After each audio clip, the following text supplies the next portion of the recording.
Sudah menjadi korban pengeroyokan oleh kawannya dewe. Karen Julinda salah sikok mahasiswi universitas di Palembang, warga yang balik di kota Pagar Alam direwangi keluarganya laju datangi Polrestabes Palembang beken laporan polisi.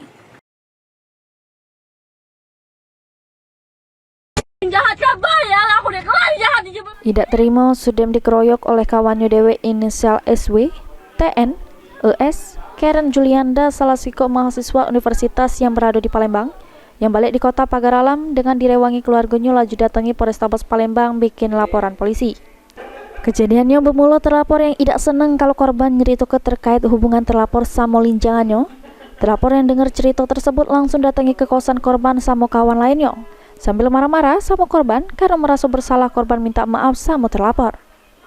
Tak cuma sampai situ, terlapor rupanya nganiaya korban di kosannya sama kawan lainnya, yang nyebabkan korban ngalami luka lecet di tangan sama luka memar di rai, ditambahi oleh korban terlapor sebelumnya sudah sering nganiaya dirinya, cuma tidak ditanggapi oleh korban. Terlapor juga menurut korban bakal nganiaya lagi karena dari omongan terlapor belum puas sama korban. Mana cerita bisa dianiaya itu deh? Pertamanya gara-gara ini aku galak ngomong ke dia sama kawanku cowoknya tuh cak ini. Nah dia tidak terima. Terus aku sudah minta maaf masih tidak terima. Terus itu dia ngari aku di kosan. Nah terus tuh ngari kosan tuh langsung nampar itu si Tania itu. Nah terus tuh aku diam baik. Soalnya aku tahu aku salah. Terus tuh aku duduk kan ngambil HP, langsung diambil HP sama mereka.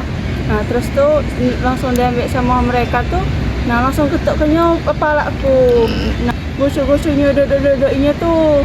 Nah sudah duduk-duduknya gosok-gosoknya seretnya. Nah maka terus tuh langsung jambak-jambakan itu kak. Uang berapa nganiaya gitu deh? Uang 4. Uang 4 deh. Cewek galau apa ada cowoknya? Cewek galau.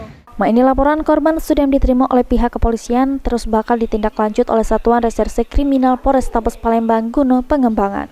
Suryadi, PAL TV.